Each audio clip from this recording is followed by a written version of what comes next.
నమస్తే. Welcome to beyond headlines. Amit Shah అసాధ్యుడు. అమిత్ షా గనక ఏదైనా ఒక రివ్యూ మీటింగో, ఒక సమావేశమో పెడితే తప్పకుండా దాని వెనక ఏదో పెద్ద స్కెచ్చే ఉంటుంది అని ఎంపీ అసదుద్దీన్ ఓవైసీ తాజాగా మాట్లాడారు. అసదుద్దీన్ ఓవైసీ గెస్ కరెక్ట్ అయితే త్వరలోనే దేశవ్యాప్తంగా ఎన్ఆర్‌సీ అమలు చేయడానికి ప్రభుత్వం కసరత్తు చేస్తోంది అని అసదుద్దీన్ ఓవైసీ మాట్లాడారు. ఎన్ఆర్‌సీ అంటే మన ప్రేక్షకులు చాలా మందికి ఐడియా ఉంటుంది. National register of citizens. NRC అమలు అంటే మన పౌరుడు ఎవరో, ఇండియన్ సిటిజన్స్ ఎవరో, చొరబాటుదారులు ఎవరో తేల్చేసేటువంటి ఒక ప్రక్రియ, సింపుల్గా చెప్పాలంటే. గతంలో చాలా రాజకీయ పార్టీలు ఎన్ఆర్‌సీని అడ్డుకున్నాయి, ఇప్పటికీ కూడా అది అలాగే ఉంది. మరి ఈ ఎన్ఆర్‌సీని అమలు చేయడానికి కేంద్రం కసరత్తు చేస్తోందా? అసదుద్దీన్ ఓవైసీ మాటల్ని ఎలా అర్థం చేసుకోవాలి? అమిత్ షాని పొగిడినట్టే పొగుడుతూ ఎవరికో హింట్ ఇచ్చినట్టుగా కనబడుతోంది. ఎవరికి హింట్ ఇచ్చారు? ఎన్ఆర్‌సీ చేయడానికి కేంద్రం సిద్ధమవుతోంది. ప్రతిపక్షాలకి ఒక హెచ్చరిక చేశారా? లేకపోతే మనం సిద్ధం కావాలి దీన్ని వ్యతిరేకించడానికి హెచ్చరిక చేశారా? లేదా తన సామాజిక వర్గం ఓటర్లని, ముస్లిం సామాజిక వర్గం ఓటర్లని అడ్రస్ చేస్తూ ఒక ఇండికేషన్ ఇచ్చారా? ఎలా అర్థం చేసుకోవాలి అసదుద్దీన్ ఓవైసీ గారు మాట్లాడదాం. నాతో జాయిన్ అవుతున్నారు రాజకీయ విశ్లేషకులు మురళీ మనోహర్ గారు. మురళీ గారు నమస్తే అండి. నమస్తే రాజు గారు. మురళీ గారు, అసదుద్దీన్ ఓవైసీ గారు ఏదో పొగిడినట్టు మనకు కనిపించినా కూడా స్టేట్మెంట్లు అమిత్ షా గారు ఊరికి అట్లాగా గాల్లో తుపాకీ పేల్చే రకం కాదు. ఆయన ఏదో ఒక మీటింగ్ పెట్టారంటే దాని వెనక చాలా పెద్ద స్కెచ్, పెద్ద వ్యూహమే ఉంటుందని చెప్పి ఆయన మాట్లాడారు. ముందుగా మీ ఇనీషియల్ రిమార్క్స్ ఏంటి సార్? ఎలా చూడాలి ఎన్ఆర్‌సీ ప్రస్తావన ఇప్పుడు అసదుద్దీన్ ఓవైసీ నోటి నుంచి ఎందుకు వచ్చింది? మీరు రాజుగారు మీరు అన్నట్టుగా అమిత్ షాను పొగిడినట్టుగా ఉన్నప్పటికీ కూడా ఆయన గోల్ అది కాదు. తన యొక్క ఓటు బ్యాంక్ ను తాను అలర్ట్ చేస్తున్నాడు గట్టిగా. కొంపలు మునుగబోతున్నాయి, ఇది ఆషామాషి వ్యవహారం కాదు. ఆ సూచన ఎంత గట్టిగా ఇస్తున్నారంటే, ఇగో అమిత్ షా మీటింగ్ పెట్టాడంటే ఊరికే పైకి ఇదేం చేసేది కాదు, కచ్చా కామ్ కభీ నై కరేంగే పక్కా కరేంగే అని ఒక మెసేజ్ ఇస్తున్నాడు.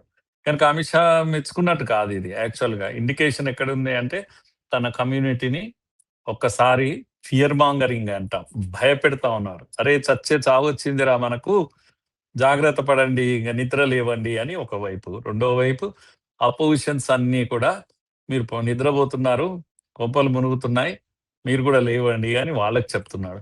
అలా ఒక మల్టిపుల్ గోల్తోనే ఈ స్టేట్మెంట్ ఇచ్చాడు. అదేం కాదు, రాబోయే దీనికి రోడ్లపైకి జనాల్ని తీసుకురావడానికి ఆయన చేయాల్సినటువంటి ప్లాన్ ఈ స్టేట్మెంట్ తో చేశారని నేను భావిస్తున్నాను. రాజు గారు, ఇగ్నిషన్ కీ అంటారు కదా, ఇగ్నిషన్ కీ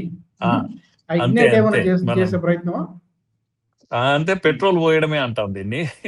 ఇప్పుడు మంట చిన్నగా పెట్టాడు, పెట్రోల్ పోస్తాడు. ఇప్పుడు సిఏఏ అప్పుడు చేశారు వీళ్ళంతా కూడా, ఇదేం కొత్త విషయం కాదు. అంటే లేని అబద్ధాన్ని కూడా చెప్పి జనాలను భయభ్రాంతులకు గురి చేసి రోడ్లపైకి తేవడం వీళ్ళకున్నటువంటి అలవాటు. ఎక్కడ దిక్కు లేకపోతే ఈ దేశంలో ముస్లింలను రెచ్చగొడితే చాలు అనే ఒక పరిస్థితి వచ్చేసింది. బొద్దింకలు, ఈగలు, దోమలు ఏవీ లేవడం లేదు. కనుక ఎవరు ఇంకా లేవగలిగింది అదే సిఏ అప్పుడు మనం చూసాం.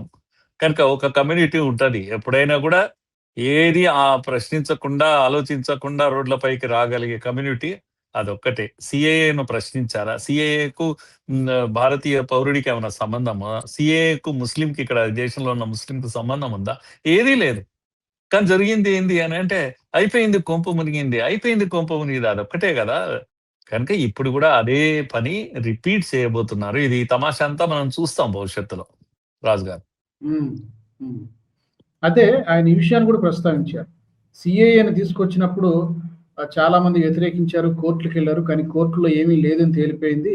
సిఏఏని ఎలాగ నెమ్మదిగా గ్రాడ్యువల్ గా ఒక్కొక్క రాష్ట్రంలో చేసుకుంటూ వస్తున్నారు. ఆ తర్వాత ఎస్ఐఆర్ తీసుకొచ్చారు. ఎస్ఐఆర్ పేరుతోటి మనం ఎంత జరిగిందో చూసాం కదా, బెంగాల్లో, బీహార్లో, ఇట్లా ఇప్పుడు వేరియస్ స్టేట్స్ లో జరుగుతోంది కదా. ఇప్పుడు సిఏఏ ఎస్ఐఆర్ లాగానే ఎన్ఆర్సీ కూడా తీసుకురాబోతున్నట్టుగా నాకు అనిపిస్తోంది అని చెప్పి అన్నారు.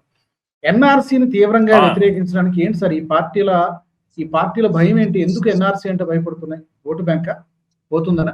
అంతే కదా రాజు గారు. ఇప్పుడు ఎటు తిరిగి గొడవ చేయగలిగింది ముస్లింలు రెచ్చగొట్టడానికి దీన్ని ఉపయోగిస్తున్నారు. కానీ వాళ్ళకి తెలుసు ఎన్ఆర్సీ చేయడం వల్ల ఎవరు కొంపలు మునిగేది ఏమీ లేదు. వాస్తవంగా ఈ దేశం పుట్టినప్పటి నుంచి, స్వాతంత్రం వచ్చాక 47 తర్వాత ఈ రోజు కూడా మీకు ఒక ప్రమాణ పత్రం, యు ఆర్ ఇండియన్ సిటిజన్ అని మొన్న మధ్యలో జయశంకర్ గారు ఓ స్టేట్మెంట్ ఇచ్చారు. ఇది వీసా తర్వాత ఇవి ఉన్నాయి కదా, అవేవి మీ యొక్క సిటిజన్షిప్ను తెలియజేయవు, అవి కేవలం ట్రావెల్ డాక్యుమెంట్స్ మాత్రమే అని చెప్పారు. మరి ఏది ఆధార్ కూడా ఇవ్వదు. ఇంకేదన్నా ఇస్తుందా? పాన్ కార్డు సిటిజన్షిప్ గురించి చెప్పదు. మరి ఏది చెప్పనప్పుడు ఎందుకు భారతీయులము 70-80 ఏండ్లు వచ్చింది స్వాతంత్రం వచ్చి, మీరు నాగరికుడు ఇక్కడ సిటిజన్ అని చెప్పేసి ఒక్క ప్రమాణ పత్రమే లేదు మన దగ్గర. ఇదేంది ధర్మశాలనా ఇదేమన్నా? ఎవరైనా రావచ్చు, ఎవరైనా పోవచ్చు. ఏం చేసాయి గతంలో ప్రభుత్వాలన్నీ కూడా? ఎందుకు ఈ విషయాన్ని పట్టించుకోలేదు?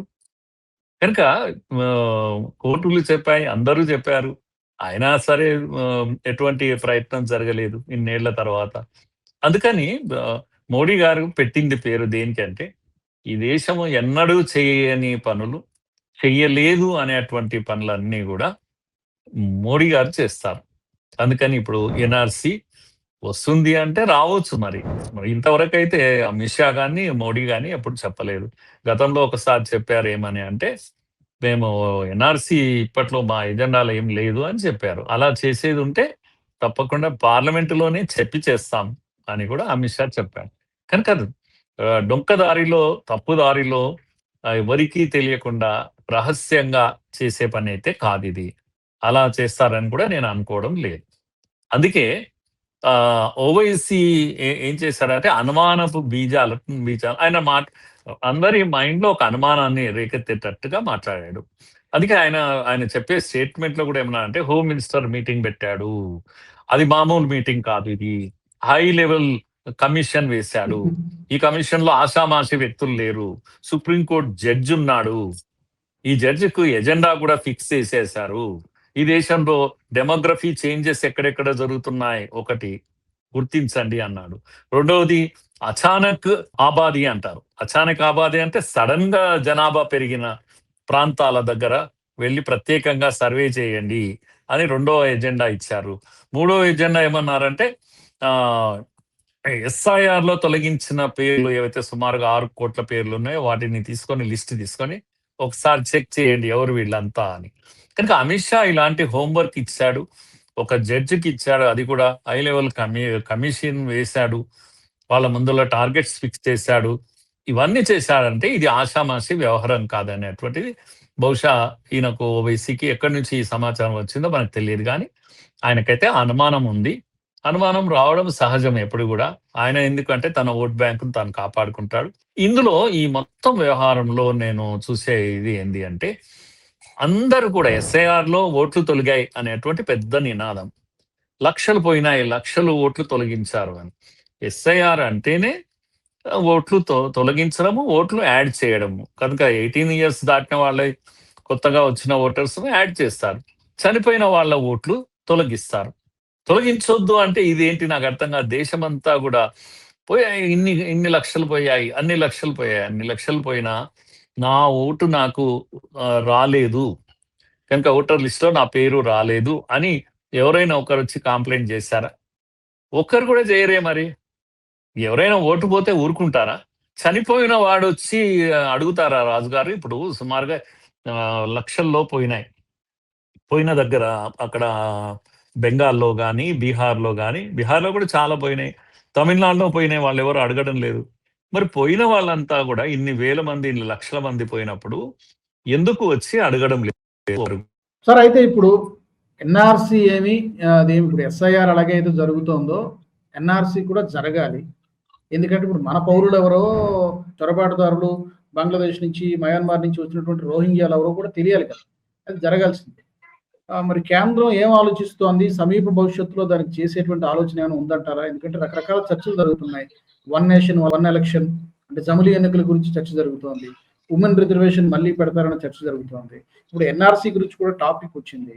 ఎన్ఆర్సి పెట్టాలంటే ఏంటి ప్రొసీజర్ ఏంటి? మళ్ళీ దాని గురి మీద పార్లమెంట్ లో చర్చ జరగాల, ఏం చేయాలి?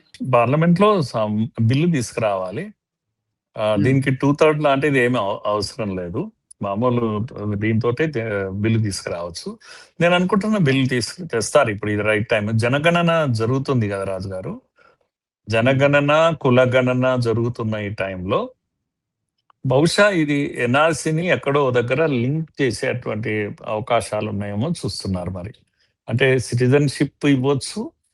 అట్ ది సేమ్ టైమ్ జనగణన పూర్తి అయిపోతుంది. దాంట్లో భాగంగా చేస్తే ఇంకా ఈజీ అవుతుందా? లేకపోతే మరీ కాంప్లికేటెడ్ అవుతుందా? అనేది అంచనాలు వేస్తున్నారని తెలుస్తుంది. కనుక ఈ జనాభా లెక్కలు వెళ్ళే వాళ్లకు ఎంత సౌకర్యంగా ఉంటుంది? దీని కొరకు విడిగా యాప్ పెట్టి చేయాలా? సో, ఈ ఈ ఒక పని డబుల్ చేయాల్సిన అవసరం లేకుండా దొరికిపోతుందా అనేటువంటి ఒక ఆలోచన ఉంది అని తెలిసింది మనకు. కనుక చేస్తే మంచిది కదా రాజుగారు. ఎప్పుడున్నా పాలు పాలు, నీళ్లు నీళ్లు తేలాల్సిందే. కనుక మన ఇంట్లో మనం ఇంటి వాళ్ళం ఎంతమందిమి అని మనకే తెలియకపోతే అదొక ఇల్లు అండి. అదొక కుటుంబమా? కనుక దేశం లెక్క కూడా తెలియాలి అంతే. కదా. లెక్క తెలియాలి కదా. 140,00,00,000 అనేది ఊరికే చెప్పేది. దాంట్లో ఎంత మన వాళ్ళు ఎంత 130,00,00,000, 120,00,00,000 ఎవరు బయటి వాళ్ళు ఎంతమంది భోంచేస్తున్నారు రోజు? కోట్లలో హ్మ్. గదా! ఇప్పుడు ఒక్క బంగ్లాదేశే సుమారుగా 5,00,00,000 పైన తేలుతోంది మనకు. ఇంక రోహింగ్యాలు కొన్ని వేరే వేరే దేశాల నుంచి వచ్చిన వాళ్ళు ఎవరొస్తున్నారు? ఎవరు పోతున్నారు?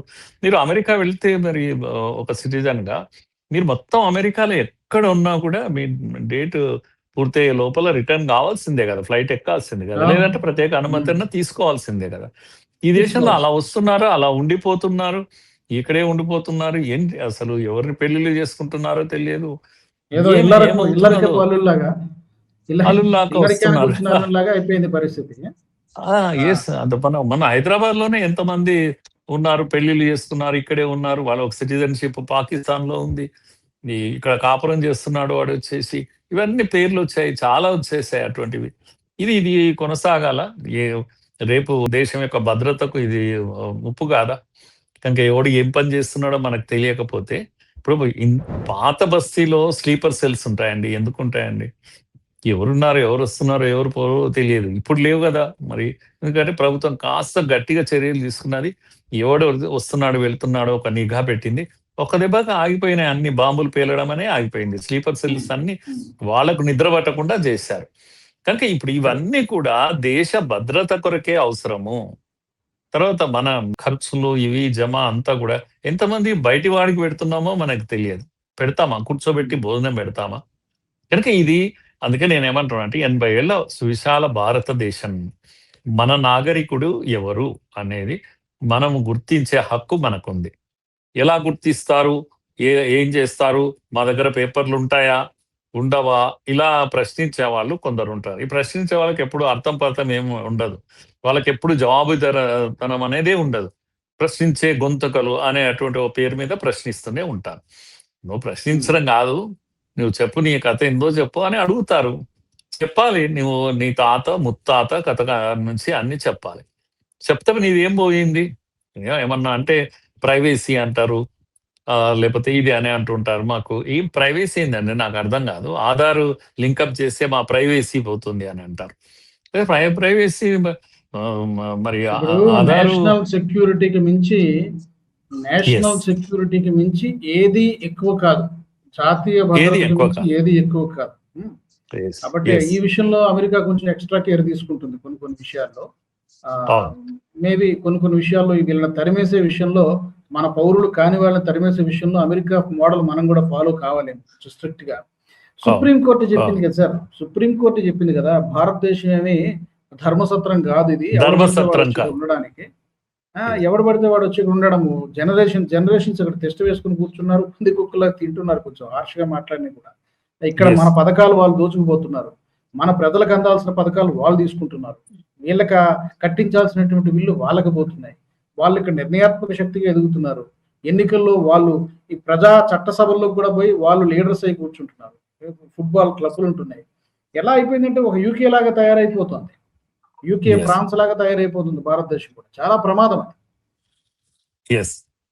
యూకే, ఫ్రాన్స్ అంతటా కూడా శృతి మించి వలస పోషించారు, వచ్చారు. ఇప్పుడు జనాభా పెరిగిపోయింది. ఈ సమస్యలు ఉన్నప్పటికీ కూడా వాళ్ళ దగ్గర లెక్క ఉందండి.